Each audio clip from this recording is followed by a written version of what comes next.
So basically, what just happened now is he just said that I'm just talking to you because they have actually called me. That's abroad. So if not for the fact that Bill Clinton bam sir phone, I will not be talking to you bomber clap pussy hole niggas, because what's the point?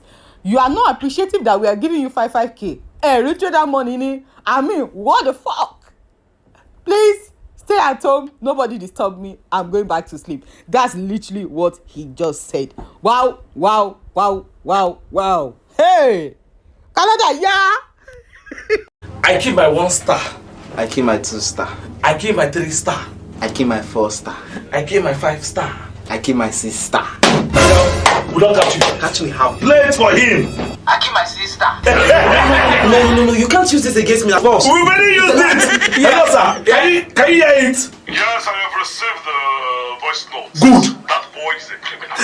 Lock him up. I'm not a criminal. Take 'em slowly, baby. You know I go give you no wahala. I no get wahala when you hold me. You know I go love you, give you no wahala. I no get wahala. Just get wahala. I no get wahala. Just get wahala. I no get wahala. Just get wahala. I no get wahala. Just get wahala. I no get wahala. Just get wahala. I no get wahala. Just get.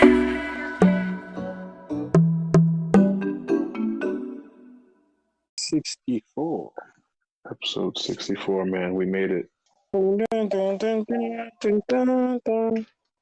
made it. Oh, speaking of Drake, he's coming out with a new album. Did you see the announcement? Yes, he did all the album covers. Jay-Z-esque, everybody say. Was it like something Lover Boy or something? Yes, Confessions of a Lover Boy, or some shit like that. He's such an interesting person. Oh, nice. I just... You what? Aubrey is channeled every single corner of the planet. This is a fact. Because a Lover Boy just sounds like some Caribbean African shit.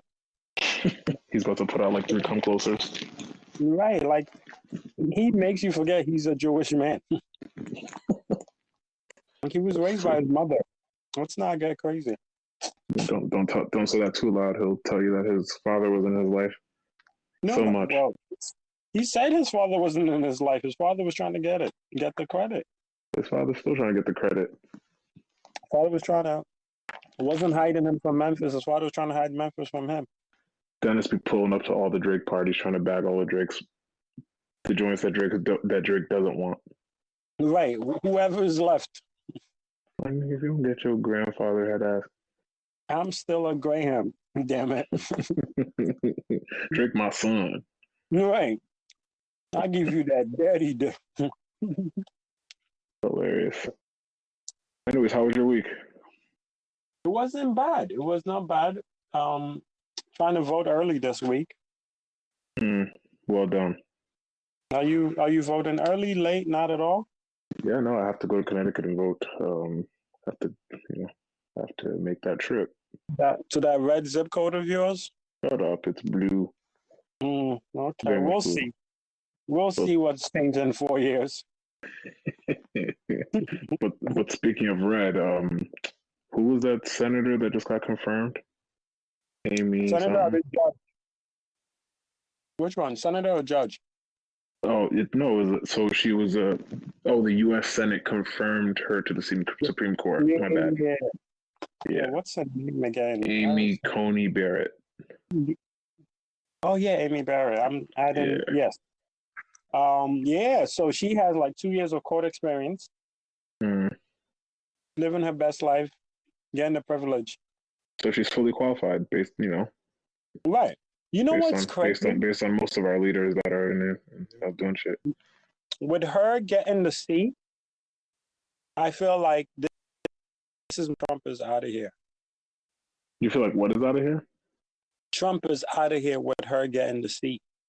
I mean, And this is why I say this, right? Okay. I feel like Trump was put, obviously he has the backing of the Republicans and the Senate Majority Leader, Mitch McConnell. Mitch is the puppet master to me. Like I feel like he has a plan, and his plan always was to have the amount of judges in the Supreme Court and the local courts and all that good shit, and to repeal Obamacare or like to slow it down. Like Mitch wants all that done, and the person that was able to do as much as they can was Trump, because Trump is this guy that's not afraid to be the bad guy, that doesn't necessarily play by the crowd's reaction. You know, like you do some shit and then you get in a hot seat and then you're like, all right, let me fall back. Trump is not that guy.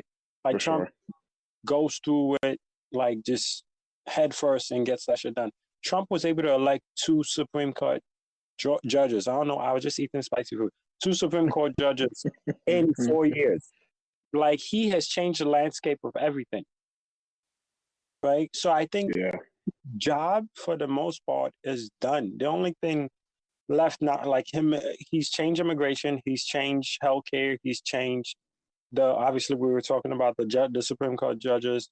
He's done all he has to do for mandem.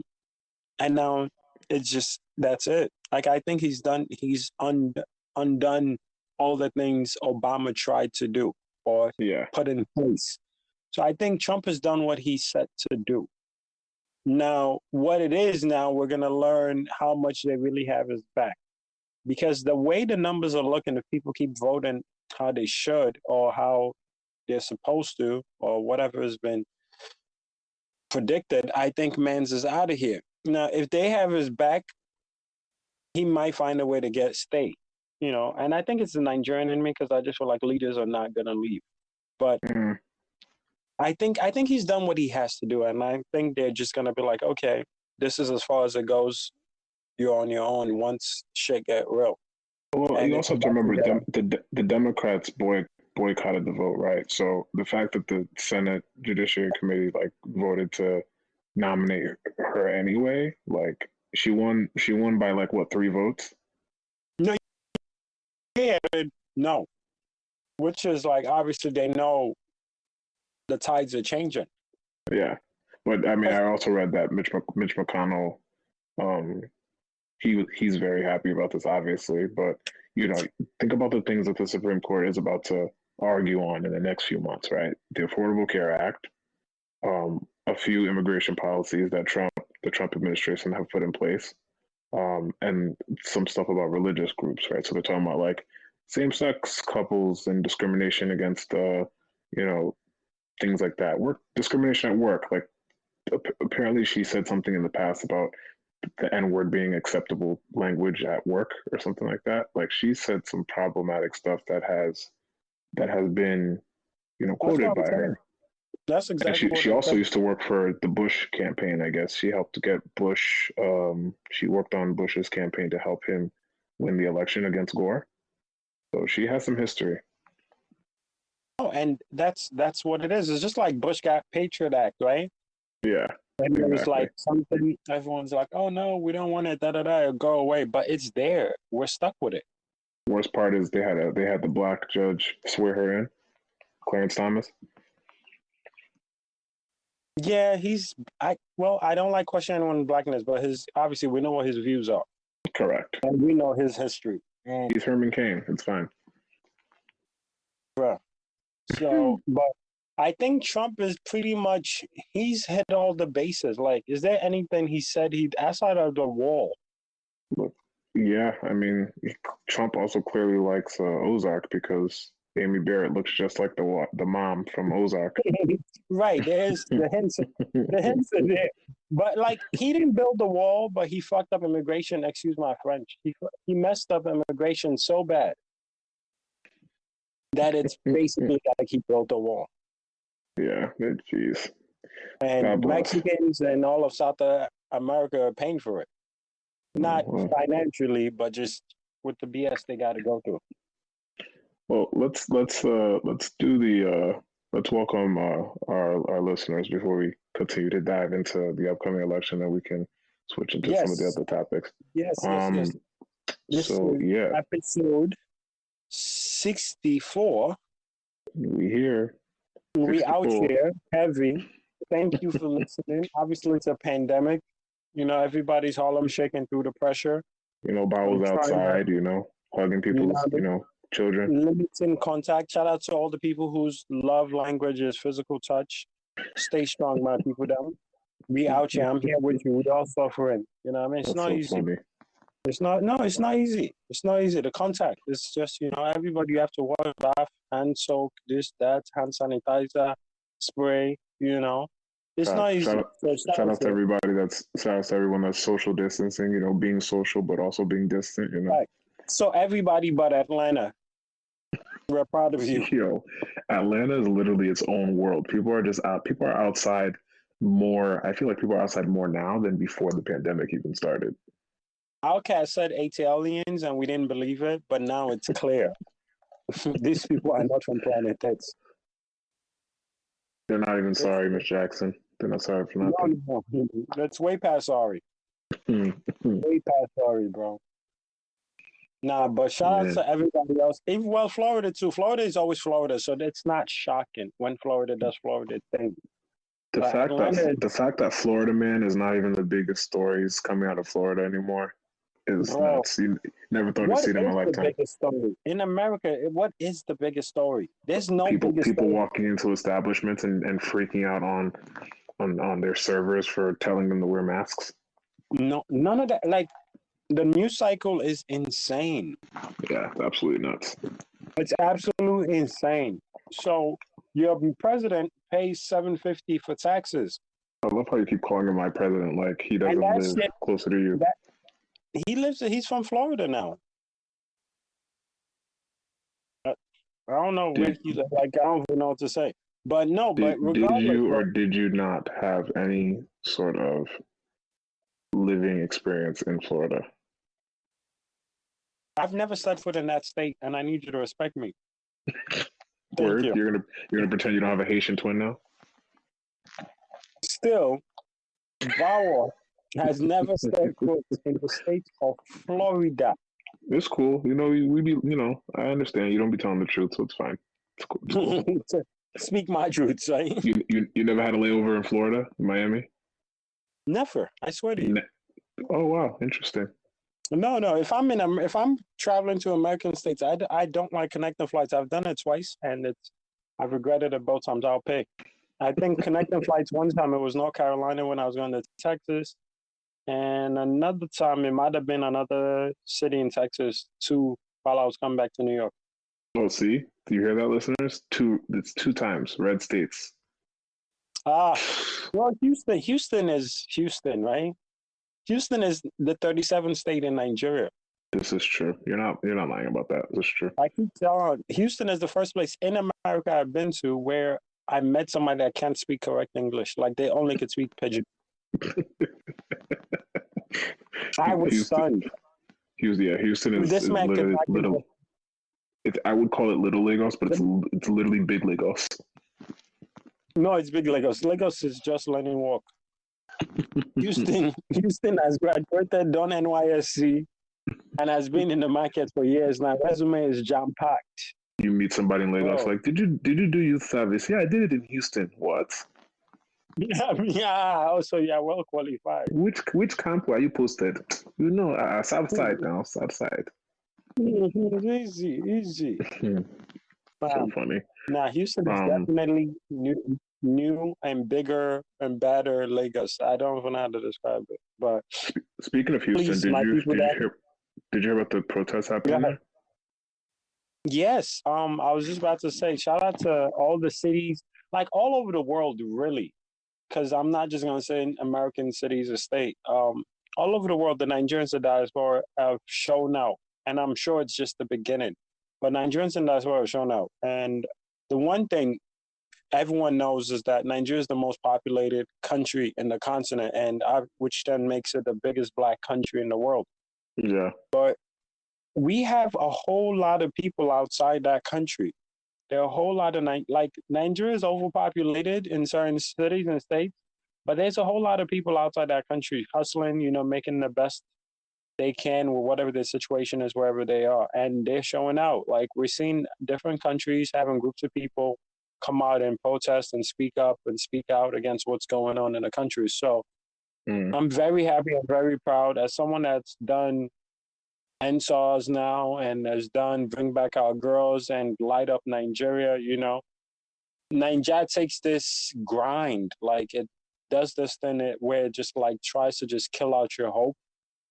But it's so beautiful seeing this generation so excited, so hopeful, so energetic to get something done. And Generation Z, we talk about this a lot. Like Generation Z does not give two shits about any and everyone.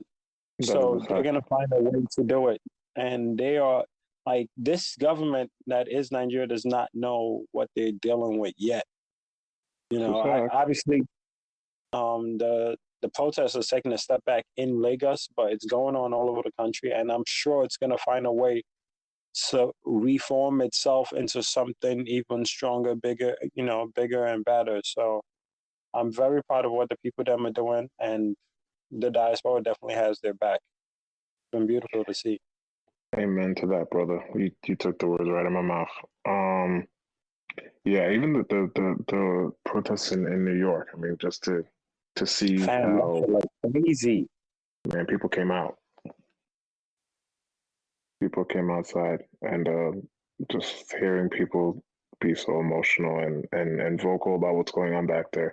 I mean, on our timelines, both you and I have been very vocal and retweeting everything we see that's like spreading awareness about what's going on. You see how the government in Nigeria essentially has started targeting the protesters from the protests, right? Exactly. Yeah, there's a bunch of people in hiding. It's sad. It's a formula we know they will do, But a lot of this people, it's back against the wall for them. So I think a lot of people are going to come out and continue to push the envelope and try to get things done. Yeah, this is true. This is true. Yeah, so speaking of the protests, for those that haven't been keeping up with what's going on, the Lekki Massacre, right? So a bunch of footage has popped up on the timeline during the protests last week in Lagos, where armed soldiers and police. Is it armed soldiers and police, or just armed soldiers opened fire on 10 to 15 people protesting? They're saying casualties might have been higher, but yeah. They said what? They saying casualties might have been higher because I haven't gotten a confirmed number yet. Me either. That's why I wasn't sure if it was like 10 or if it was 12 or if it was 15. I mean, they just said it was around 10 to 20 people. That's what they said. Did the government try to say that it didn't happen? Well, yeah, that's the conversation. I'm sorry. The conversation so far was first, none of this is real. The video you saw were edited, photoshopped was what they try to run with. I think it was like one of the generals in the army try to say, this was photoshopped, not real videos, even though we saw a lot of it's still live. Shout out to I forgot the DJ's name now. I'm drawing a blank. You sent me her video as well. But she was DJ Switch. DJ Switch was recording as well, showing what was going on, people getting shot, people dying right. I wasn't going to watch it once I figured out the content.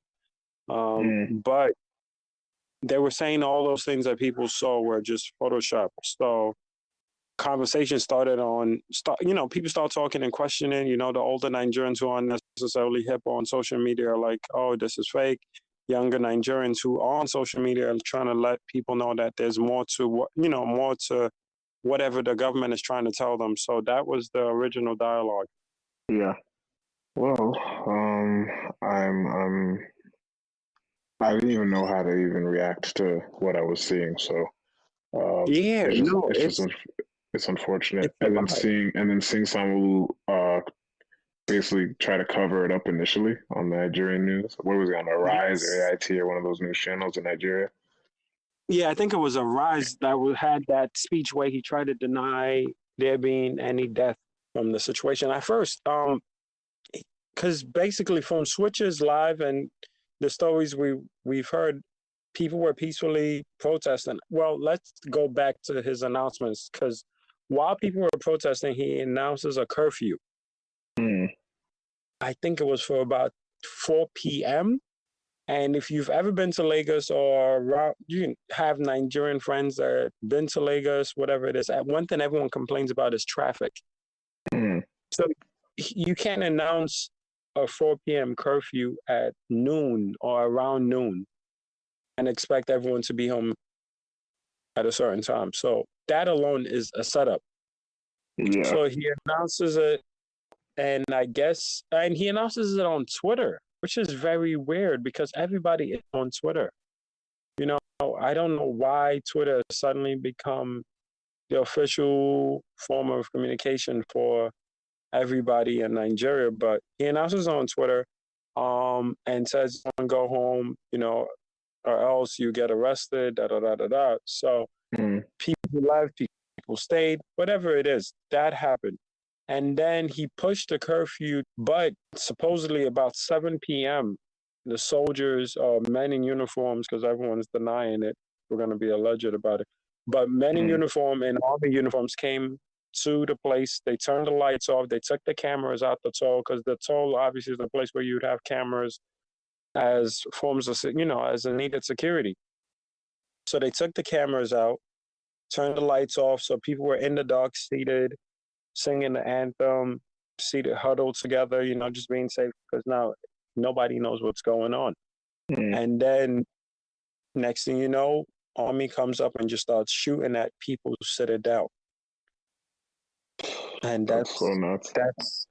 It's like just saying it and just imagining being in a place, just, you know, being afraid or being just in a state of shock in this place where you guys are protesting, you know, feeling some kind of uniformity and unity going on there. And then your own army that's supposed to protect its citizens, go fight for you, you know, stand for your freedom, comes in and just starts shooting. So it just feels so surreal. I don't even know what it is. Like, this thing happened and people lost lives, and then you have government trying to deny the fact that the army was there, you know, just deny everything and just make the people speaking the truth seem like anti-government people, or make them, I don't even know what the word, they were just using different words and just trying to paint these people as being against the government. So that was just the scene between the 20th and the 21st, because this happened on the 20th. And this is with a view to taking this up with the higher command of the Nigerian army and to seek the intervention of Mr. President in his capacity as the Commander-in-Chief to unravel the sequence of events that happened yesterday night.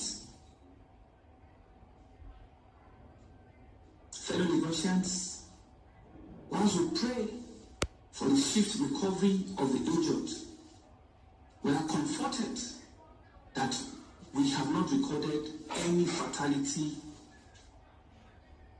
as against the widespread circulation on social media.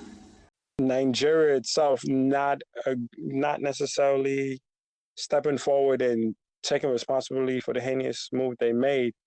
It was hard to even figure out who's dead, who's missing, who's hospitalized, what's exactly is going on. Because I'm sure some parents said yes to their kids going out to protest, and next thing you know, you hear and there's a shooting in the space in which you went to protest. Yeah. Absolutely right. Did you see the when he backtracked and basically said a whole different?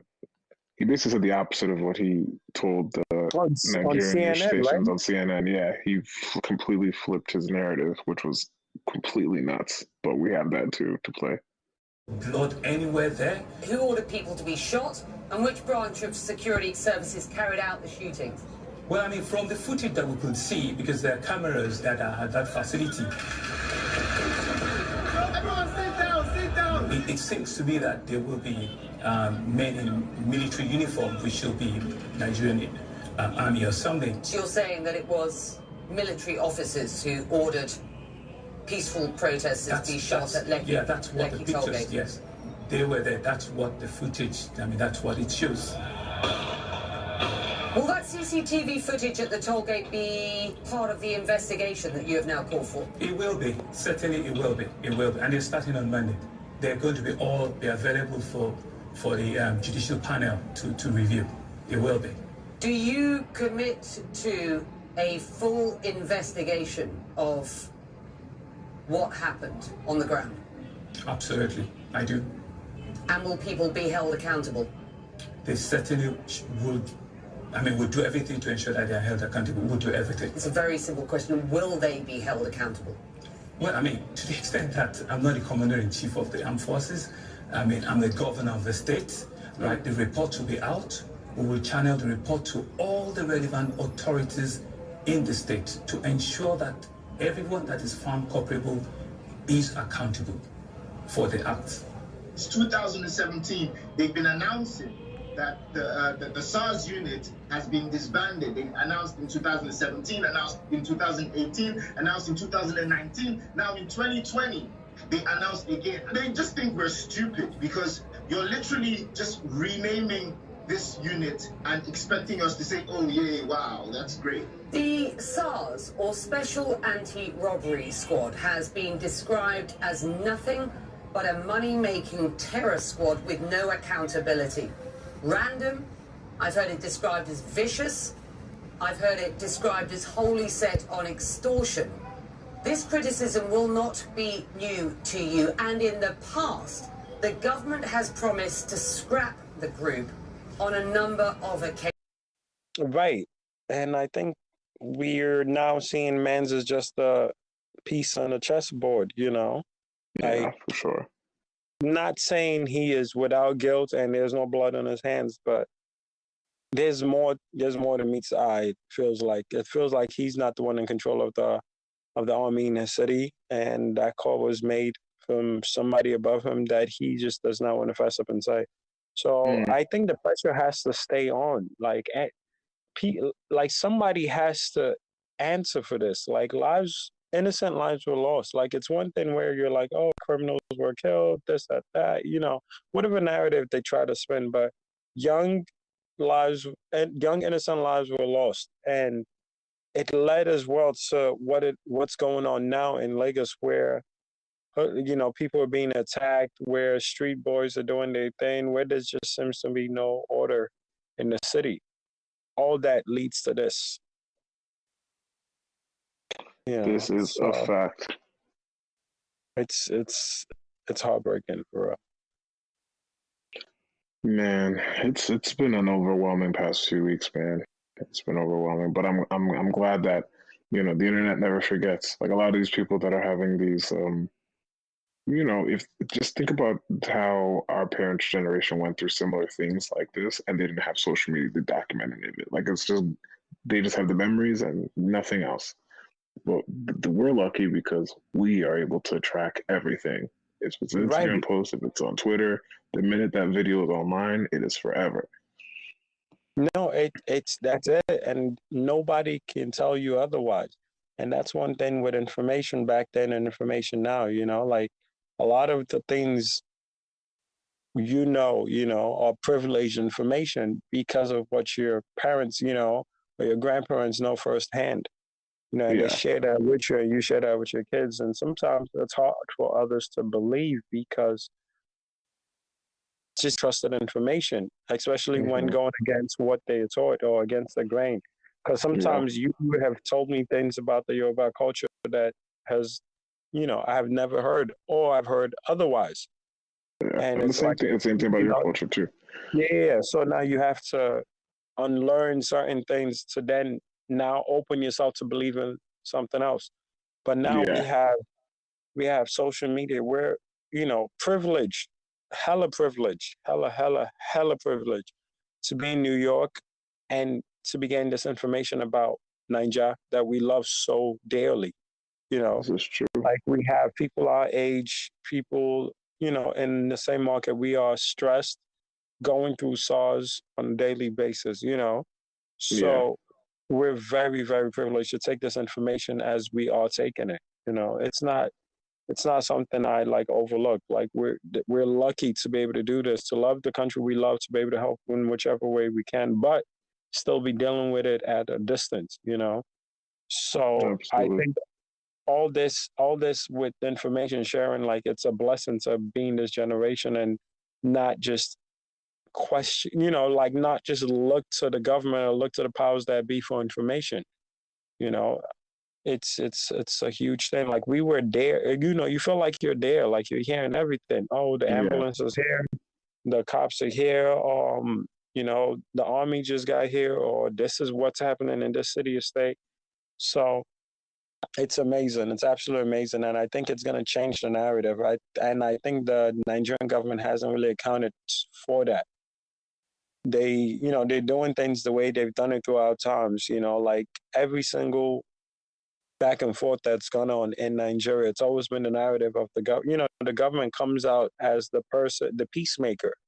Yeah. Oh, the just kept them. You know, we took out the bad leaders and we kept them. Oh, this people stood up, and then we, you know, like even Fela's story, you know, thank God Fela was a person who made money from speaking his truth. We wouldn't hear it the way it is. Like we wouldn't have his mom be the hero she is if Fela wasn't there to speak on her being attacked and then killed by the government, you know. If Fela wasn't there to tell the story, it's something else. And I think they want to do that again with Lekki and everything going on. But obviously, these before they even get a chance to come up with some kind of scheme or story to change the narrative, we already know what's going on. Yeah, this is true. Did you also see the former governor of Lagos State, the guy that found a camcorder? Oh, your talented former governor? He won twice, by the way. He was the governor of Lagos State twice. So your people voted for him twice, you said? First of all, BAWO, you lived in Lagos. You can't even throw that in my face. And to my knowledge, you were born there. I was in Lagos in his times. Exactly. So tell us how Nigeria was when Tunde Fashola was the governor of Lagos. Let's talk about it. Go Fashola, aka Detective. Yeah. Inspector Gadget. How was it living in Lagos when he was governor? It's been a struggle since I was alive in Lagos when Fela was alive. So the vibes are the same. Wow. You know what I mean?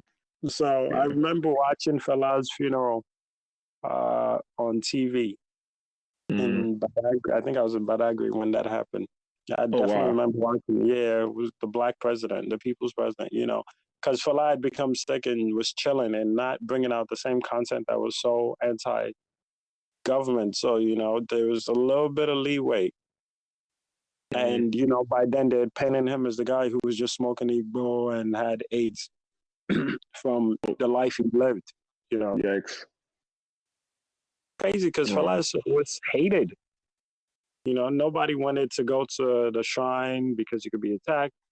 Nobody wanted, you know, you can tell your parents, like, nobody wants you at the shrine if you're young because it's Igbo, he's smoking and talking about so far for world, like, don't go to church, don't go to, you know, like all these things and speaking about just the government as fools and talking about army being zombie. Like, you can imagine how much hate he was getting. So it's always weird to me, like, you know who was like, you can play Fela for your parents and you know what kind of life they live. Yeah.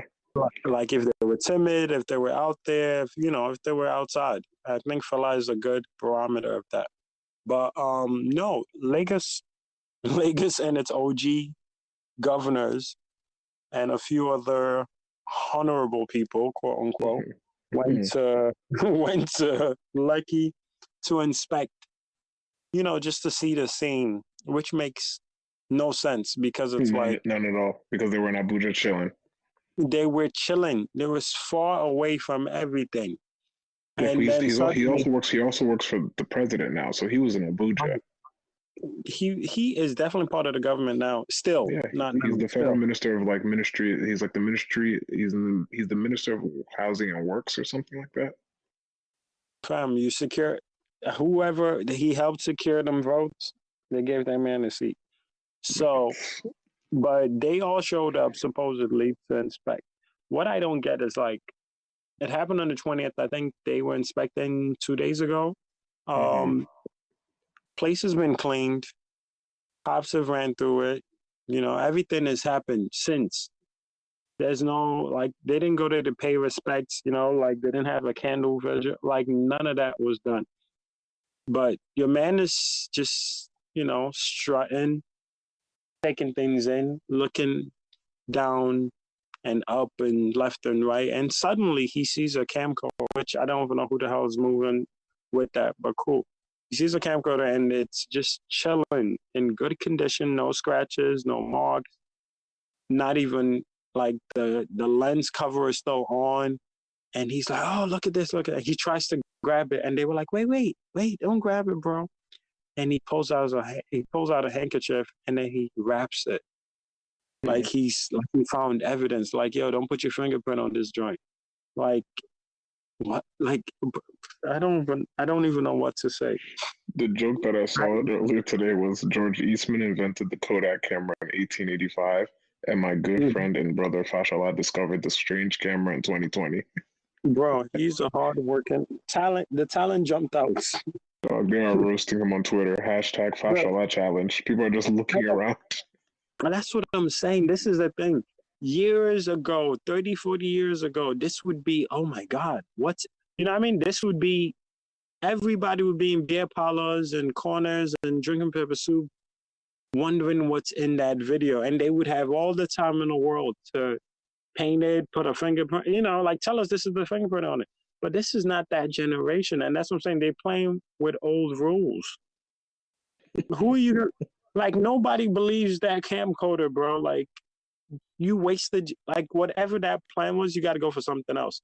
Now, if you think the people on social media, or maybe, you know, the WhatsApp group people that, you know, get forwarded videos, maybe that group.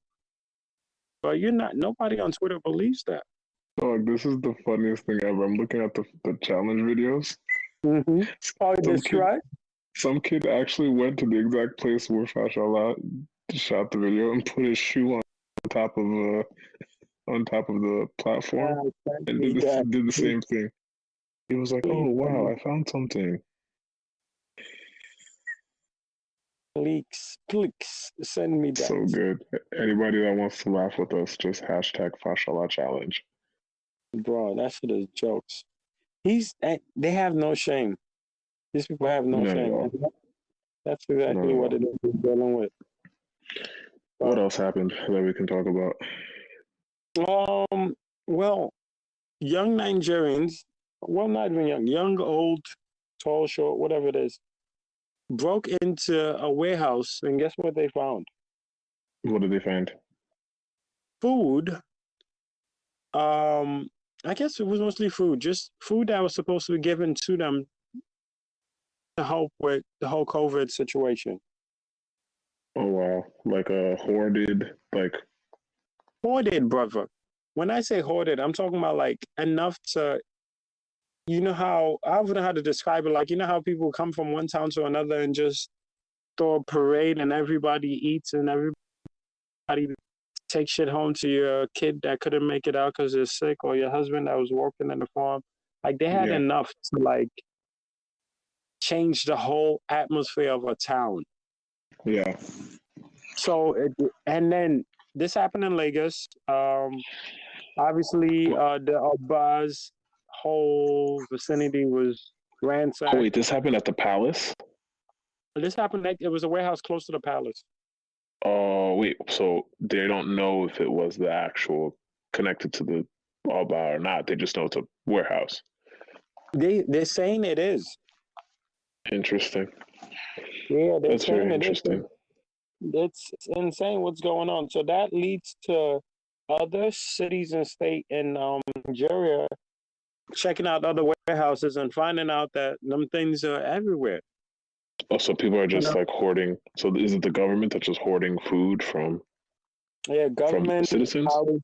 People in high positions are just hoarding needed, essential, just essential items from citizens, and they've been running through them, getting food for themselves and the family. Somebody showed this is how it began, and they were like in the warehouse, and they showed this is how it ended, and it's like a bowl of Indomie at home. Wow, that's so fucked. It's insane. It's not fair to the people that like live in those areas that don't have, they're really they're just trying to feed their families, and they're not able to access food that's available to them. My shit is like, I tweeted that I think these people keep the food and then give people during election, to secure votes. So I'm not sure if that's the practice, but it's just, it's sickening. It's absolutely sickening that you vote people in as leaders and they just look down on you and try to take full-blown advantage of everything you're about. Yeah, it's a little wild. Yeah, politics in Nigeria as a whole has to be rebranded, like the elected officials, because I don't know what conversations happen in the good old boy circles that they have, because it ain't about the people. It's really about securing your bread, flying your kid out to whatever country, buying them a mansion, and then just living their life, because this has nothing to do with people, because the money they make, they have enough to give. Like you're getting paid. Like all these people, shout out to the above Lagos. I know his title and I don't even question it. But if you're involved in this warehouse thing, it's insane because he is paid. Yeah, that's a fact. He gets money from the land. Money don't get made in Lagos without the above Lagos getting blessed. This is true. I mean, above Lagos and the other guy that we're not going to say his name. Yeah. Well, oh, okay. If you don't want to say it, I mean, we could if you want. I don't care. Jagaban. Yeah, that's your people there. No, these are the OGs. These are the underlords. These are the people that, run the streets. Like, it goes, whether you want to shout out Sanwo-Olu or all these people, these are the people that are the OGs of the game.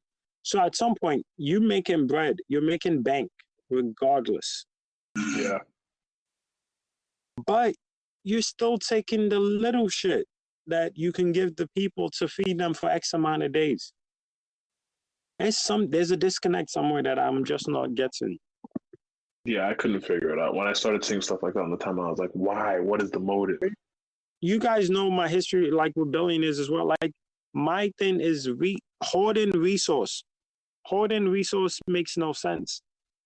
Money is a resource. That's why I don't get the idea of billionaires being celebrated. You're hoarding this shit. Like, after a while, you cannot spend this bread, my G. You can't. Yeah, for those that don't know, BAWO hates billionaires. It's till the day I go, bro. Till the day I go. And that's what this is. And shout out to that billionaire who owns Facebook and Instagram that had their social network or their platform questioning people posting images from Nigeria and flagging it as false information. I don't know if you saw that when it was going down. No, I didn't. I didn't, I didn't initially, but then I started seeing it later.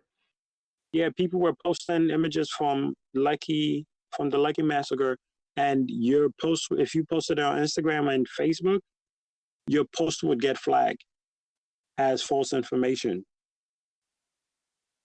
So a lot of people were posting that bloody Nigerian flag, and if you posted about, oh, this is what's happening in Nigeria, you probably got your post flagged on Instagram. Did you let our family friends at that establishment know what was going on? No, because I know that this is not the first time Facebook and Instagram has been blamed for stoking the flame, like for being a part of some kind of genocide or just the people being attacked by another group. It happens all the time. Facebook has a history of doing this shit, of being a part of the problem. And it's just not like Mark Zuckerberg is a bully. Because when it comes to, okay, can you fact check what Trump says? He says no. I'm going to fact check the shit going on in Nigeria while people are getting killed. Like, this is what I didn't know that it was that it was like a platform level thing until like today. No, I can send you links and I can send you shit in the Asian countries that, well, Asian, I'm gonna find the link and I'm gonna send it to you. Man's platform has a history of basically being part of the problem. It is not the first time it's happened. So when it was happening, I was in shock. Obviously, you know, brands like that want to be pro-government, so there are no restrictions for usage and no blocking because you want to make your money. But this was just, it was disgusting because the news could have went around the world a lot faster than it did. And at some point, we need to discuss that because he played a part in the way the news spread. Because now, what do you think is going to happen? What do you think is going to happen now that we're kind of aware that, you know, Facebook and other social media platforms have had a hand in some of this stuff? Well, first off, shout out to Twitter because Jack embraced the NSARS movement early. Bigged up the feminist code, bigged up their way of donating. So it's huge. But Facebook and Instagram is Facebook, Instagram, WhatsApp. I think he bought Giphy or one of the GIF platforms. So it's huge. I don't know. Like I think that's something. Another platform is just gonna have to get big enough to take users away from them. I really don't know how you stop Facebook and Instagram. I don't think you do. I don't know how. Like, it's just not my forte. I'm not into it that much to be like, this is how you do it. Because the U.S. government obviously has been going back and forth with him, and he finds a way to sidestep it and just be innocent and be this man that's just the tech guy that's not even aware of certain damages he might, you know, his brand might be responsible for. For sure. It's a good point, disgusting. Actually. It's disgusting. Yeah, for sure. And it stinks because there's a lot of people that I know that have been trying to help during the protests that, you know, have been shadow banned or whatever. Like, I know you spoke to someone in you know, that has been donating food to the protesters on the ground. Is he based in America or is he based in Lagos?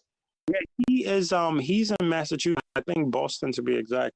I always try not to say the big city in the state because I feel like naturally I just clock when someone says somewhere, I'm like, yeah, you're from here. But because whenever people say New York City, I think the greatest place in New York City, I'm like the Bronx, you know. So it's the same for other places. You don't have to address what's his name? Okay, his name is Okwe. You're a hater. I know, but shout out to Okwe. Okwe. No, you're a hater. You're hating on the big Bronx, and it's okay. I'm not hating on the big Bronx. I'm just saying, you know what I'm saying? Did you send food to Lagos? I'm just saying, you know. Okay, no. Ooh, see, I'm just saying. We'll address it, my Bino. You didn't freeze dry the suya and send it to Lagos, you know? I did not. It's not about me. It's not about me. It's not Bronx to Lagos. It's straight Massachusetts. But no, Okwe is based in Massachusetts. He's here for, I think, his, I feel like it's master's. But ran into his page on Twitter. He was sending in asun to the people protesting in the mainland. He was saying, you know, the island has a lot of love. So he was trying to get food to the mainland, get people excited and because, you know, you want to support the protesters any which way you can. And food being one of the biggest way you can keep people there. So I saw the pictures of what he was sending. So I reached out and told him I would love to help or support. I asked him how much it would cost. He broke down the numbers. So I put some money to the side and then I reached out to people through Twitter and Instagram. Sweet. And we raised over $1,000. I think it was like in 3 days, maybe, which was amazing. Like, shout out to everybody. And one of the people that donated, I've yet to meet, but he's a listener of No Wahala. So he just saw and he was like, yeah, I'd listen to No Wahala. I don't know if he wants his name out there. he goes, I listen to No Wahala and see that you're doing something, and I appreciate it. And he supported, and he blessed us like a good amount too. So, big up to you if you are listening to this episode. We really, really appreciate it. And shout others outs to out all there the listeners. listening, yeah, others listening donated as well. But it was just cool to like interact with someone that I've yet to meet, and we just had, you know, a common interest in helping out those back home. So that was big. But sent the money to Akbar, and he got food to Lagos. He got food to Onitsha. Oh wow, that's impressive. Yeah, and I think he says there's money left, and he's gonna see how things are going, and then send the rest out. Amazing. Shout out to everybody that's doing what they can with the resources they have to help out people that are in need over there. So shout out to everybody involved. You spoke to him, right? I was about to say we got some good news. I was able to get Akbar on the line, and just get him to speak about it, tell us about himself, and we spoke about everything going on because this was I think a day or two right after the Lekki Massacre, so emotions were still high. Well, they still are, but it was really, really raw at that point. So it was a how are you feeling dialogue. I think we both just got shit off our chest as well. So it was a nice, short and sweet little conversation, and we're gonna have that on the podcast for the people to listen to. Amazing. Let's run that clip then. Cool. So yeah, this is Akbar that I was blessed to have a conversation with. Hope you guys enjoy it. All right. So I have Akbar on right now. Akbar, how you feeling? I'm good. How are you? All right. Just to do a quick introduction, I met Akbar through the best and the worst place to meet somebody, which is Twitter right now. Akbar was basically pressuring boys and girls, children of the Lord, with picture of food that he was sending to the protesters. And I was like, I have to reach out to see how I could help. So my first question, Akbar, is how did you get involved with the protest because I know you say you're in the East Coast here in Massachusetts. How did you get involved with the protest?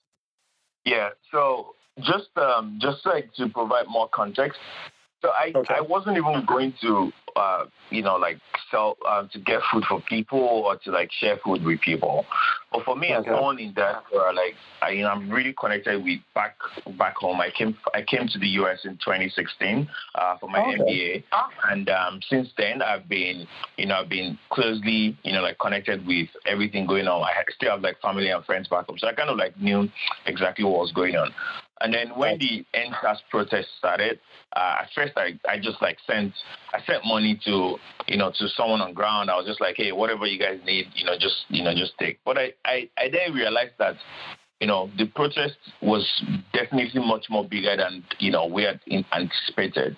I also felt that as someone back home here in Nigeria, I can't be on ground to walk on the streets with people to physically protest. But the only thing I could do was to support in any way from any way I could.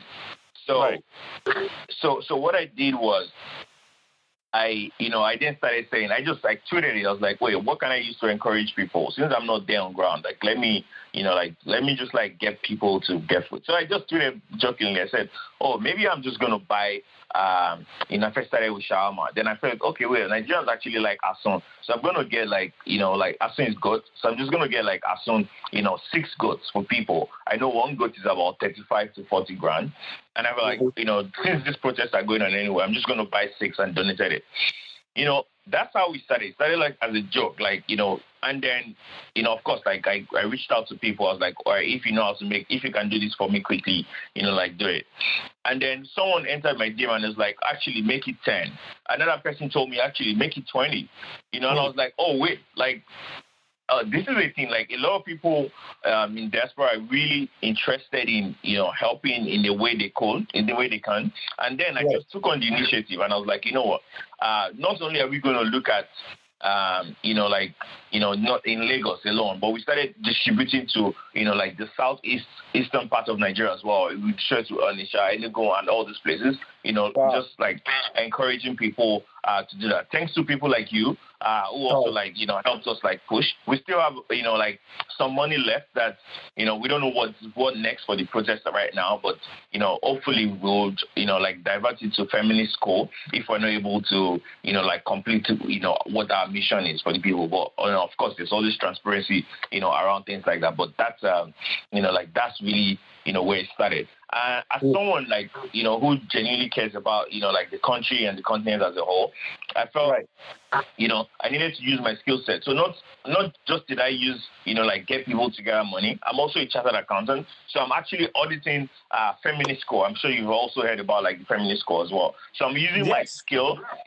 even if I'm not present, I'm using my skill to help push the initiative in the best way I can. As not being physically present, being able to just contribute something in using my time and resources to to help drive the goal forward.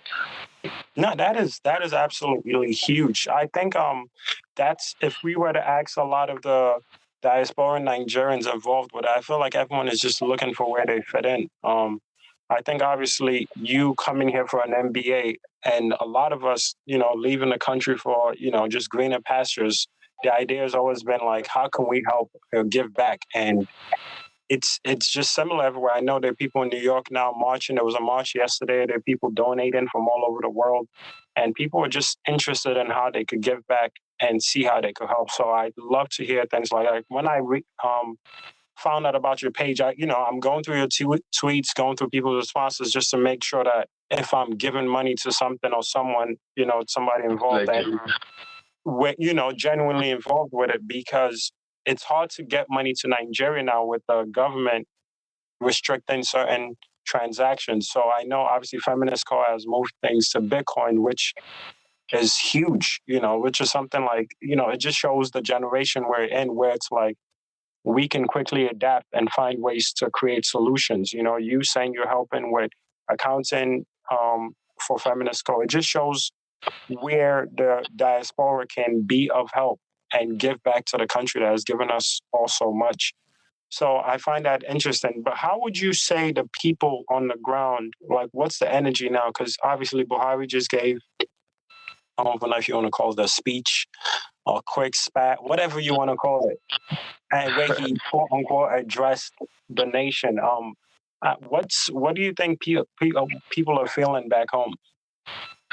I'm going to be honest. I think at the start of last week,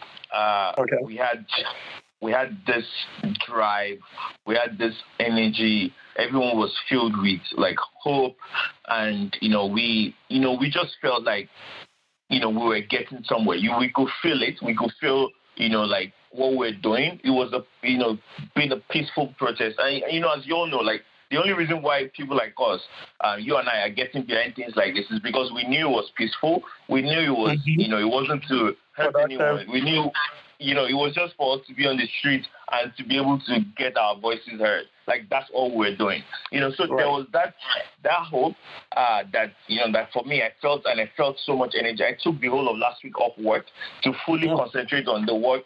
People like you, everybody, my friends, that's where I actually have given responsibility that they've given for us to be able to help push the work that we're doing forward. But and then all of a sudden, on the 20th of October, a day we'll never forget, Tuesday this week, it became, even more violent. We had, military on the street, turning off the lights, and then, shooting and killing people. And, those type of things just, it just escalated so quickly, and then the curfew then started. So the truth is, for me, that hope, that the way I had that hope at the start of last week, it has dropped. It has, I feel a little bit confused. I feel a little bit let down by, again, the same political class that we had hopes that they would, help us and, push Nigeria to a better place. And now, the president, to the question you asked, the president now, I read the statement. I didn't even watch it live. I read the statement to just understand and it said a lot, but he said nothing. He didn't acknowledge the people that died. He didn't, he was talking about neighboring countries and what they are saying, and not even focusing on, mentioning the people, the Nigerians that have died. Like talking about Nigerians. Instead, he gave a speech that, no one. It's like it shows that he's not. There's no human side to him. That's for me. I mean, that's my personal opinion. Because if people are dying as a result of the protest, like as a president, like it's your job to go visit their families. Like it's your job to go make sure that everyone is okay. But instead, he's talking about like the August Palace, that like the things that like we're talking about loss of life here, not loss of property. Like he's not acknowledging that, and that for me, it's just like it dampens my hope, because for me it means one thing. One, it's that the president is not listening, or the people around him are actually not telling him, or they're not giving him the right advice. Like his senior advisors are not saying the right things to him. That's why they will prepare a speech like that that lacks empathy, that doesn't even sympathize with people who have lost people, family and friends. And for me, it just leaves me in a place where confused, mix of emotions like sadness, confusion, grief. I feel that way, and I also feel like a lot from the past now makes more sense.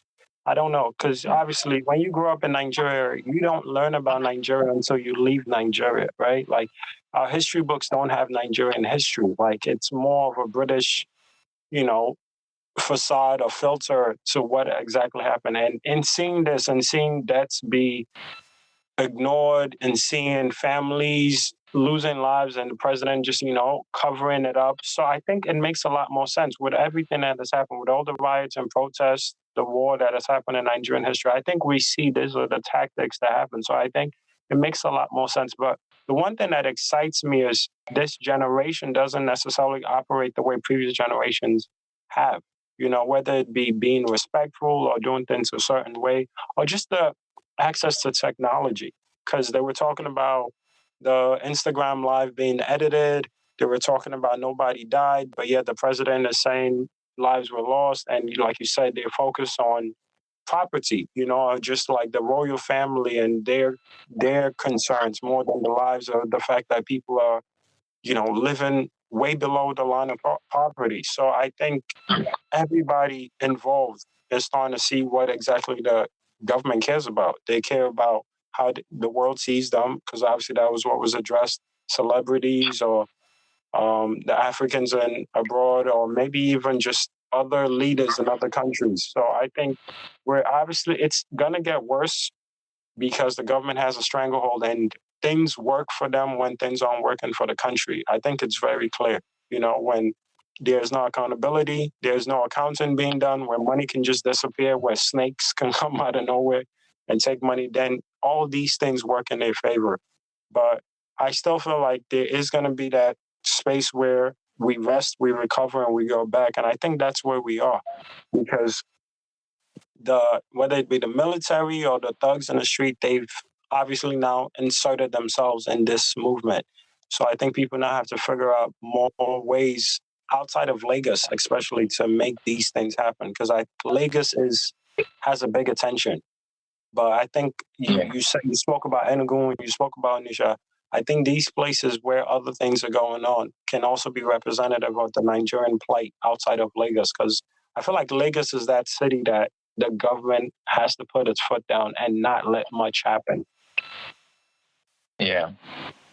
I agree. I agree with you on that. I'm just really, really just frustrated. Like I'm angry. Just mix of emotions for me right now. When we decided that we're going to have this conversation today, I was like, the energy, the enthusiasm we had. You just think about the first time we spoke. Yeah. Like, look at the difference between, the situation of things then. Like, there were no life. I think 48 hours. 48 hours. Yeah, right before the Lekki Massacre. like there were no lives lost. Like we were just like pushing, trying to like get them to listen to us for a better reform, for a better change. And all of a sudden that we start having military personnel on the streets of Lagos, like that's not okay. That's that's not the Nigeria we hope for. That's not the Nigeria we anticipated. That's not the that's not the Nigeria we want to go back to. Like majority of us are here, really, but this is not home. Like that's the truth. Like we're here to get an experience for greener pastures, but like this is not home. Home is still Nigeria. Like home is white. That's why we're passionate about everything that's happening there. Back in as much as we say, oh, we're out, like we're not, like we're not, like those issues don't concern us. Like we still do care because we know that like that's home. That's where we want to come back. That's where we want to that's where we would rather be. And like this, that's why for us, like that opportunity, like this is why I feel like to your point about maybe this is just for us to recharge and come back. I really hope we don't go back to life as like normal and pretend as if nothing happened. I really hope that the government are able to be accountable to the people. I really hope they'll be able to acknowledge the lives of people lost, and they're able to actually bring about the reform within the police force and even in governance in general that we actually do care about. There's a lot of hoping, but I feel like there's more work on our part than we know, because even the likes of Feminist Co., I'm sure they didn't even see this coming, from no one saw this coming.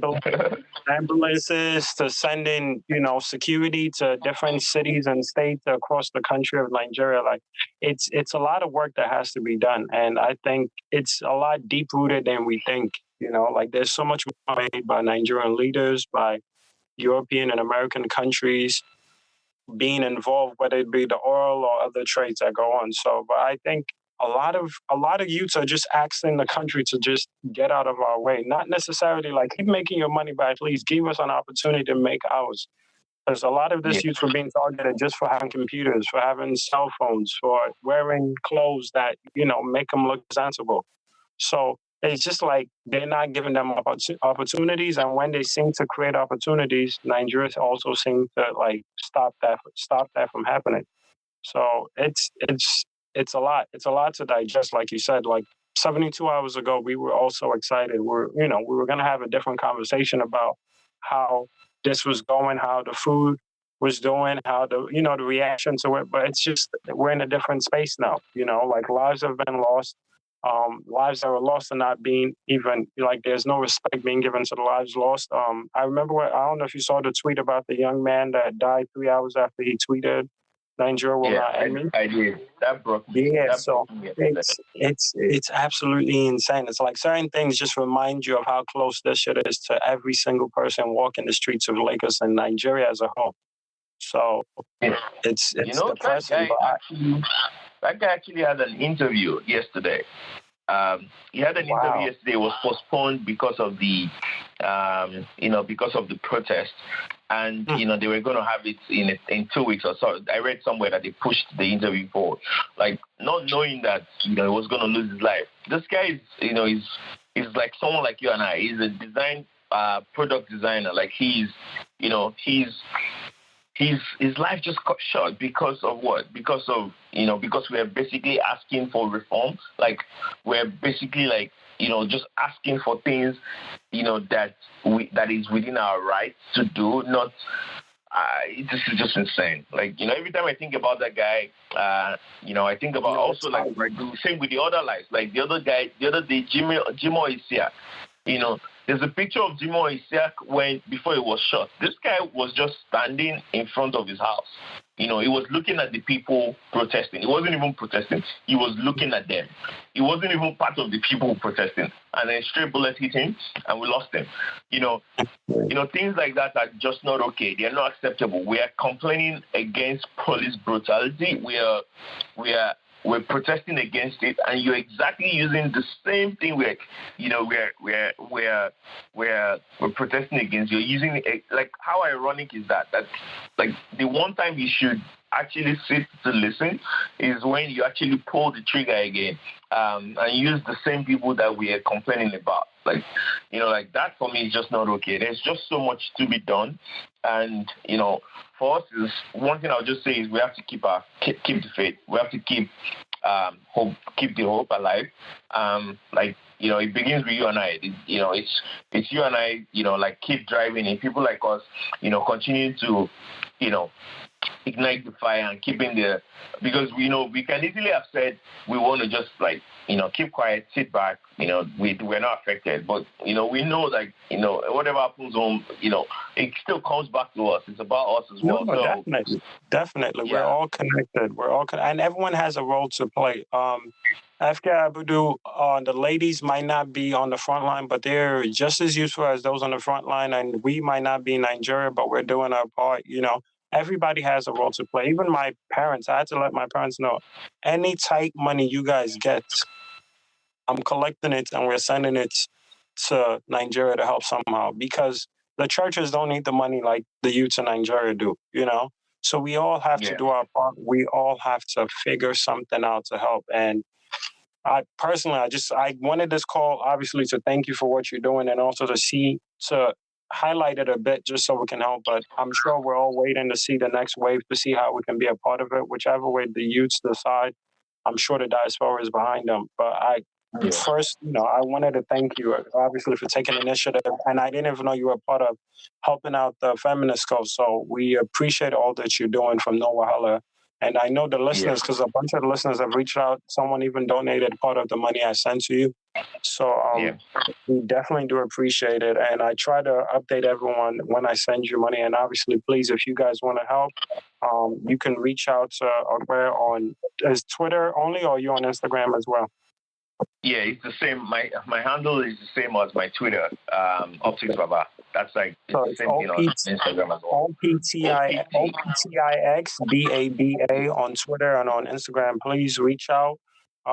Obviously, keep things on the wraps because the government is always trying to stop anything progressive and label it anti-Nigeria. So, but now, Akbar, we really, really appreciate what you've done, and shout out to you and your team. And big ups to Feminist Co. Obviously, we'll speak about them more on the podcast, but we wanted you here just to appreciate you and thank you for what you're doing. Thanks. I think one last thing I was just going to say before leaving is that, I mean, to everyone listening, to everyone who, listens to this, I just want to say, don't ever feel like you don't have a role to play. Don't ever feel like you cannot help in any way. Literally, as of last week, all I was doing was, helping just send foods to areas that are not getting as much traction. So, for example, in Lagos, I was sending stuff to the mainland instead of the island. I was sending stuff to the southeast instead of the regular cities, Abuja, Port Harcourt. I was sending stuff to the places where I feel like we need to make sure this is not. To get those attention. So that's what I was doing last week. But then I realized I needed to do more. So when someone tweeted and said, "Oh, Feminist Co, you people need to give us transparency of how you're spending this money," I was like, you know what? I'm a chartered accountant. A group of us just put ourselves together and we're like, you know what? Let's audit Feminist Co so that people would, let's put our skills to use. So I think the point I'm making here is, there's a role for everyone to play.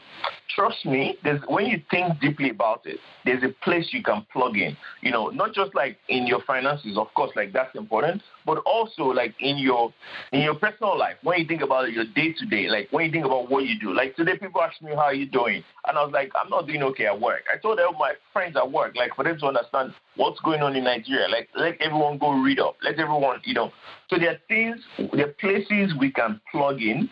There's a friend of mine who is offering mental health sessions for people post the protest because it's taking a mental toll on people. And she's a doctor. She's a psychologist, I think. So she's like, look, that's the one way I can use my my experience, my expertise to help the cause. So whatever it is that you find that you do or you can do, or if you think deeply about it, there's an opportunity for us collectively to to bring our knowledge that we've gained, that we have from here, like our expertise, everything that we can bring to the table. Like there's an opportunity for us to bring it to the table collectively. We can actually do much more. That's like the one thing I was just going to add to to what you said.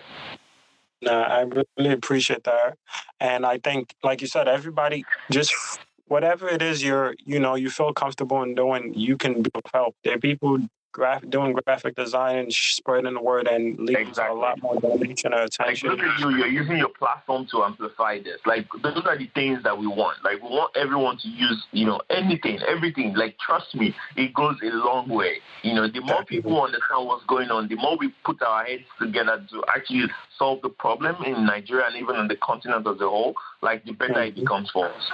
That's my perspective. Definitely, 100% agree with you. But thank you so much, my brother. We'll definitely, be in contact, and we'll try to get more going once we figure out how things are going. But I'm happy to hear a lot of people donated. I'm happy to hear there's money still left to help out. But we'll see it as the things go, what the government is making moves towards, and how the protesters and everybody involved is going to react. So thank you so much, Akbar. Thanks so much for your time. Take care. All right, boss. Take care. Bye. Boom. That was dope. I'm glad. Shout out to Okbai again. Like, that was nice to be able to hear from someone. That's been actively. Thanks again, bro. Yeah, I think we all need to do our part in the diaspora. Like you said, he was been active from where he is and helping out, and obviously put his prints on the protest the way he can. And also spoke about accounting for feminist code, which caught me off guard. Like, he was actually helping them with the numbers so they could be as, why can't I get the word out? But they should just be as visible to everyone, as clear to everyone on what they're doing with their expenses and how much you're making. So the fact that he was like, I'm an accountant, this is what the trade I'm good at, reach out to feminist code. They were comfortable with it, and he helped them, balance their books and get the numbers out to everybody. So shout out to Akbar for all he's done for the movement. Word. Yeah, man. Word. All right. So, what else do we want to talk about before we go into the songs of the week?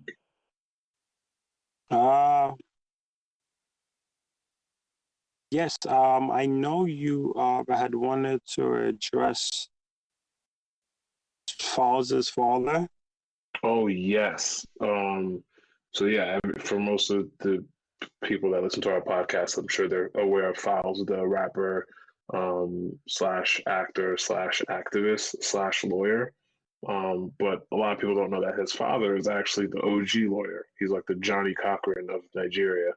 And his father, Femi Falana, went on TV to talk about Nigerians and the protests and how most Nigerians, don't understand the Constitution. And, a lot of Nigerians talk about fighting for human rights, but the average Nigerian has never read the Nigerian Constitution. And he made a great point. So I'm gonna just let this clip run. And shout outs to Donawan. Donawan shared it on his timeline. And I thought it was very necessary and applicable for our listeners to kind of see what the consensus is on this. So I'm gonna run this clip now. You watched it, right, BAWO? Yes. Man knows what he's talking about. That's all I'm gonna say. Man, how can you hurt Indomine? I mean, this is intolerable. It's provocative. And so our government will have to apologize to the Nigerian people. That you see the crowd in Jos. For goodness sake, I was worried. How are we going to avoid stampede? And stampede has happened in some places. Lives have been lost needlessly. But let me just say something. While I sympathize with those who have lost goods, while I sympathize with families that have lost their loved ones, we must make a case out of what has happened. And I want to say this. And I'm talking about our law, the development of our law. Those who have lost goods, those who have lost properties that were not insured, should put sentiments apart. Don't say because the government in Abuja, it's our government, it's our party that is ruling the country. No. The law has left that state. Every Nigerian is entitled to protection of his or her life and property. That's the law. Once, through negligence, through lack of proper policing, you lose your properties, the government must pay. I'm not talking of humanitarian assistance. As a matter of law, if anybody dies in the process, the family members have the right to make a claim. And we have cases where this has been decided by our courts. So let nobody in Abuja say, oh, this is, these properties were destroyed by hoodlum. It will never happen again. No. You have a duty to compensate those who have lost their properties. You have a duty to compensate those who have lost their breadwinners or potential breadwinners. That is the position of the law. So that next time, the government will have to take measures to prevent this kind of... Word. Yep. Well, not much needs to be said on that. We know what that is, and he's not wrong. He's not wrong. I think the major shift is happening. I just don't, I don't know how long it's gonna take, but I think the average Nigerian wants more from their government, and they just don't know how to work for the people. Yeah. So things are, it's like you telling somebody they're doing a bad job and their reaction to it is doing just a worse job. Like, hey man, I want you to keep this job. If you could just come to work early, and just do this, and they just keep coming to work late. Like that's literally where we are. So, but I think we have to educate ourselves, and the conversation our father's father had lets you know there are people who know what they're talking about and who are willing to teach. And we have to put those people in the right spaces to help us, not those who just are looking to get paid and wear correct two-piece or wear agbada that's well starched. And we have to, like, why are we gassing the OGs and the underlords of cities and states that aren't doing well? Like, what are we proud that they've done for us? What do we get? What did we hyping you for? Like, oh, you run Lagos, or oh, you run Ibadan on this, whatever it is. Show us, like, where would we be without you? Because look at where we are with you. Like, how much worse can shit get? Shit is sad. Absolutely sad. I agree. It's disgusting. It is very disgusting. All right. Is there anything else we need to cover before we wrap up?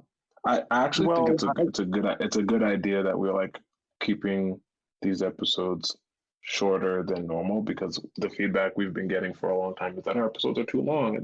So I think it's good that we're like running through topics and kind of getting to the meat. Yeah.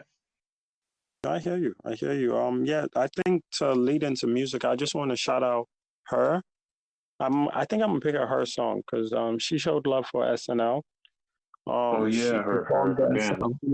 Yeah, she had her band members wear the NSAR shirt, and that's absolutely dope. And a young lady on Twitter had spoke about how her and her management team had asked, "How can we help?" And I'm guessing the feedback they gave was just, getting the word out there. So her represented us in on Saturday Night Live, which is really, really dope. And I'm not big on begging celebs to show any kind of love because I'm not sure the type of people we have running the country don't give two shits.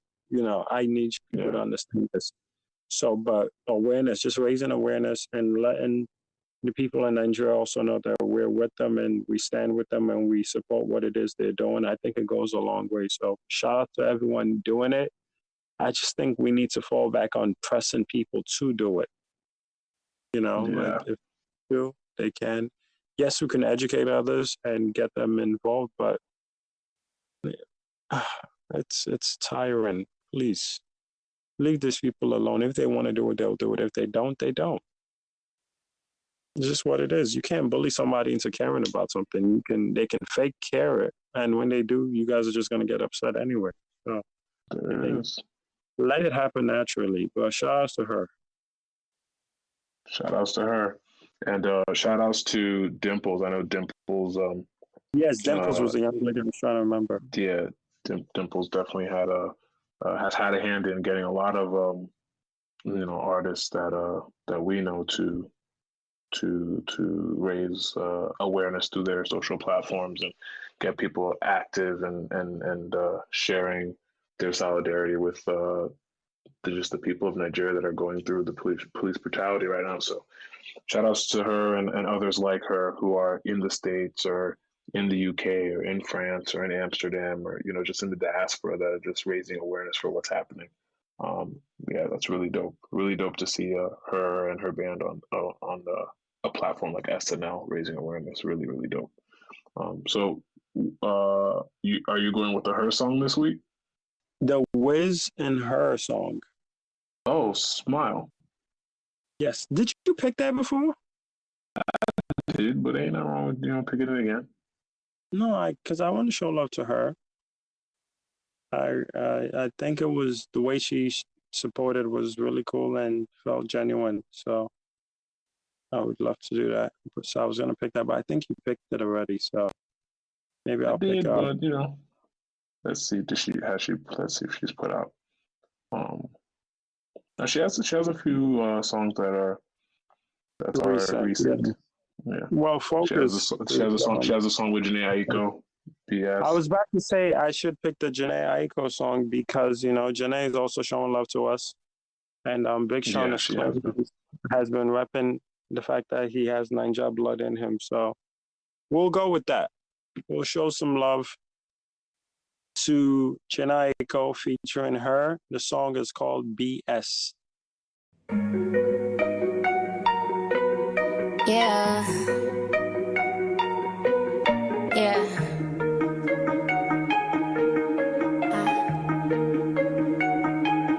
Back up on my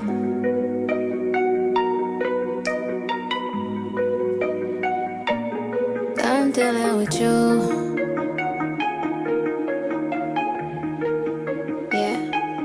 Back up on my bullshit, back up on the scene.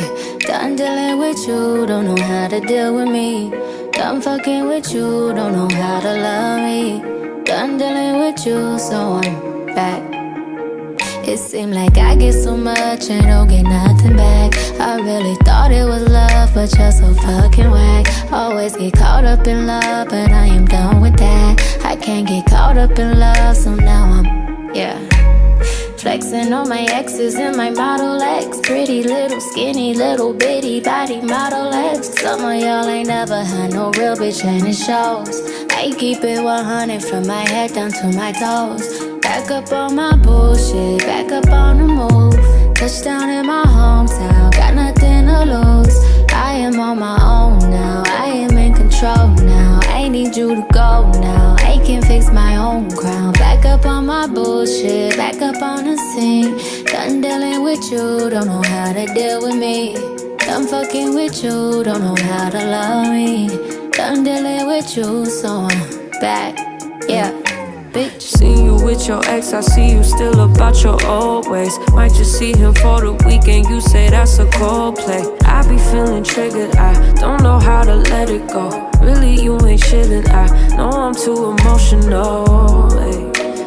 Putting me through it, he's the only thing that's been getting me through it. He be coming through with it, and I hope you cool with it. I just met your roommate, put him on my to-do list. Doing me, back up on some new shit, everything in between. I'm out here, I'm getting stupid, I'm done being exclusive. And you know the truth is that these niggas is useless. I'm back on my bullshit, back up on the scene. Out here acting foolish like I'm 17.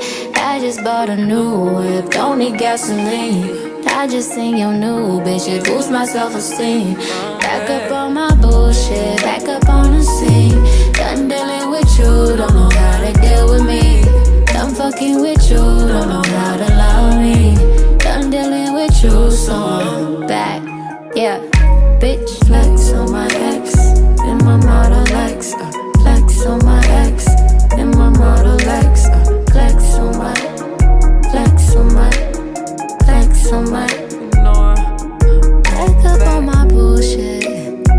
I'm back up on the scene.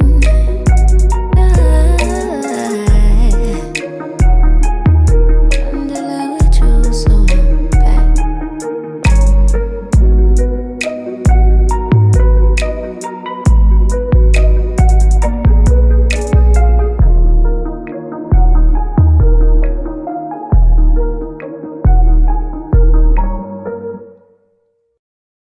Boom. Shout outs to her and Janae Eiko.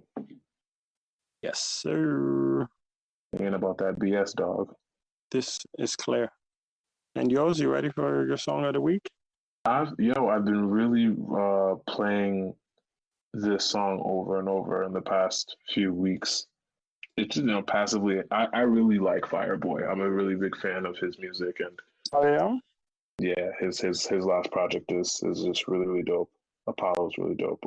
That's the Fireboy because he his first big song, Jealous, he makes reference to the Ghanaian language and being the Ghanaian man that I am. It was dope. I felt seen. I felt represented because I'm getting addicted, addicted. Hey, I was like, as a Ghanaian man, that's dope. You keep claiming. Claiming I can't like. I beg. It's okay. One day Abdul's gonna drop kick you. Stop keeping account of how many times I rep I can. Thank you. I can't believe it. My Ghana pass has been stamped, my brother. Abdul cannot do anything about it. You know that. Teens, my brother. I'm good in the streets. Boys are brave. I get it. Exactly. I think I'm gonna go with Spell because they're both super fire. Like Wande Cole and Spell. Yes. Spell is fuego. Yeah. Well, Wande Cole, we know that, and shout outs to him again for having D Smoke on the song. But yeah, I agree. I'm going with Fireboy, Spell featuring Wande Cole. Mufasa, Baba Simba, Omusei, Alo Musod, Ojagadaga, Batakbata, Obalaga, Alo Balaga. Mufasa, Baba Simba, Omusei, Alo Musod, Ojagadaga, Batakbata, Obalaga, Alo Balaga. I don't know how you do it. You put a spell on me. I don't know what's in do me. But you tell on me. You put a spell on me. Baba Simba, Omusei, Alo Musod, Ojagadaga, Batakbata, Obalaga. You put a spell on me. Baba Simba, Omusei, Alo Musod, Ojagadaga, Batakbata, Obalaga. You put a spell on me. I'm hypnotized. I see your eyes. You will do anything to have me in your life. You're in control. You're in my soul. I think I'm losing my mind. You got me, I know. I will like a poshinjo. Otito, Otito. Motifo Sara, Motinjo. Motimbambiala, Otito. She's dancing, it's magic. How can you take my soul? You can't have it. You put a spell on me. You put a spell on me. Baba Simba, Omusei, Alo Musod, Ojagadaga, Batakbata, Obalaga. You put a spell on me. Baba Simba, Omusei, Alo Musod, Ojagadaga, Batakbata, Obalaga. You put a spell on me. Kilo day gone. I did call you since you no pick up. Onito, okay gone. And I know say we go meet soon one day. I know we go link up. I know you can't wait to meet one day. I know feel die for you, but I know we want to live for. You don't trust me, hypnotize me. I don't know how you do it. You put a spell on me. Baby, ever I tell you say, baby, I do love you, lie.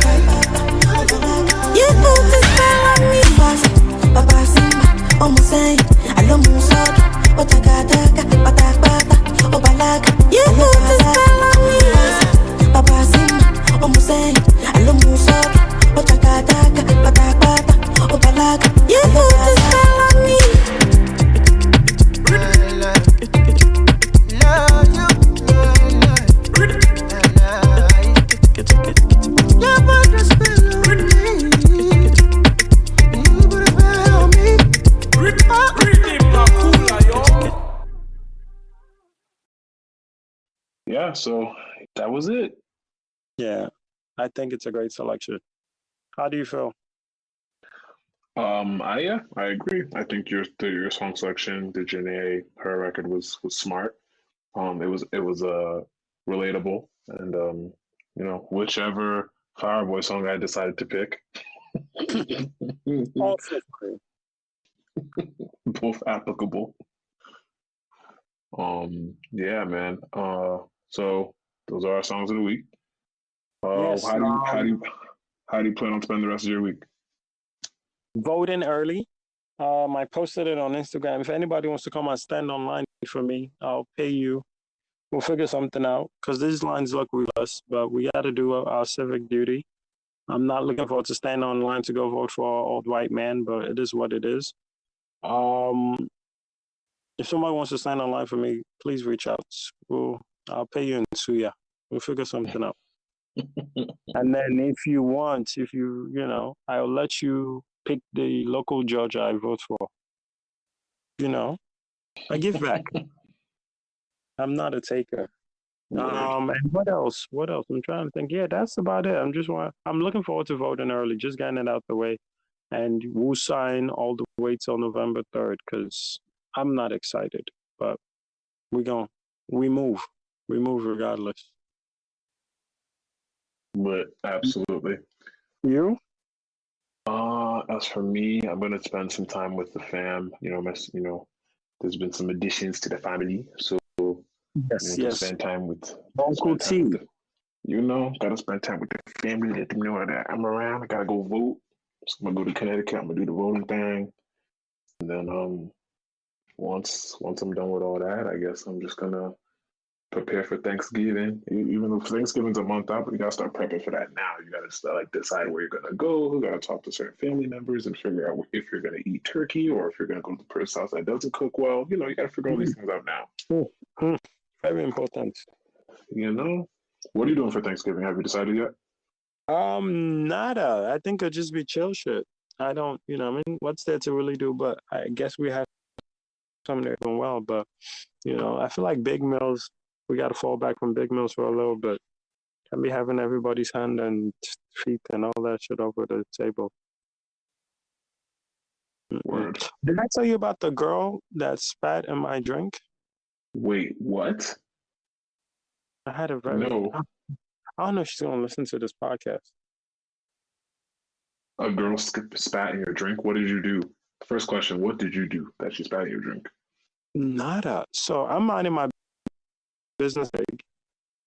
And then, how did it go now? She's chopping it up. We're talking. I guess she spits when she talks, right? Yikes. And all I know is I'm talking to her. Obviously, I'm taller than the average person. So she's closer to my arm and she talks, whatever. But I feel saliva on my hands, like the hand holding the drink. So I just, started bugging out because if you're spitting and talking and one drop hits my hand, then I know my drink is contaminated. And it's Rona. See, this is not nothing you play with. Yes, I know alcohol kills germs and shit, but we're just not going to do all that. We're not going to find out. So I had to give up the drink. But before I made it to the bartender to have her throw it away, I was just bugging out the whole time. Like, God, please, Father. I don't want to catch anything. Who sent me a message to come to party for my friends. But we out here, no symptoms, weeks later. It's just scary. It was a scary moment. But I'm happy I'm here. I'm grateful that you survived. I had no idea that happened to you, and I'm sorry for a traumatic experience. I honestly would have freaked the fuck out. I'm not playing no games with nobody out here. But it was a chemical attack. But we're here. We're here to testify. Funny. You know what I mean? The Lord tested really hilarious. Can testify. So yeah, that was my scary story. But yeah, I think if you can vote early, vote. If you're voting on time, please vote. Exercise your right. I can't tell you who to vote for, but at least vote. Votes with sense. And, I already know who you're voting for because you like voting for the right guy, so it's fine. Wow. You do, bro. You spend more time in Texas than anybody I know. That's fine. When was the last time you were in a red state? I couldn't tell you because I haven't really been in any of the states outside of New York and Connecticut, but it's cool. All right, cool. That's Two cool, blue man. states, you know. Just blue, like the blue. blue states. Big vibes. Fuck with the blue. We like the blue over here. I hear you, gang member. But nah, we'll see. We'll see. Hopefully we record one more time. We should record one more time. Well, I'm not sure. We're gonna record one more time. I think we might record right after election day. Yeah, that's probably a good idea. Yeah, we might record right after election day. Hopefully we have good reason to. Bro, it's gonna be an interesting podcast one way or the other. I can tell you that much. Reactions will be had. But yes, I appreciate you people. Vote early if you can. Just vote. If you can't vote, convince the people around you to vote. And we'll see you guys on the other side, literally. It's a whole different world, whichever way it goes. Absolutely. Everybody behave, stay safe. Thank you for supporting, and definitely spread awareness about what's happening across Africa, not just in Nigeria, because atrocities are happening across the continent. Zambia, Congo, Ivory Coast, Sierra Leone, Cameroon, Namibia, Liberia. These things are happening. Definitely, please look up what's happening. Yep, Ghana as well. I read something about the coltan mines in the Congo. Yes, Congo is a huge, huge, huge thing. So, gender rights across the continent. So everybody just needs to be more aware of what's happening on the continent because, our brothers and sisters are going through it. You can literally name any country in the continent right now. There's something, South Africa included, Cote d'Ivoire. It's a lot. So, but we stay strong.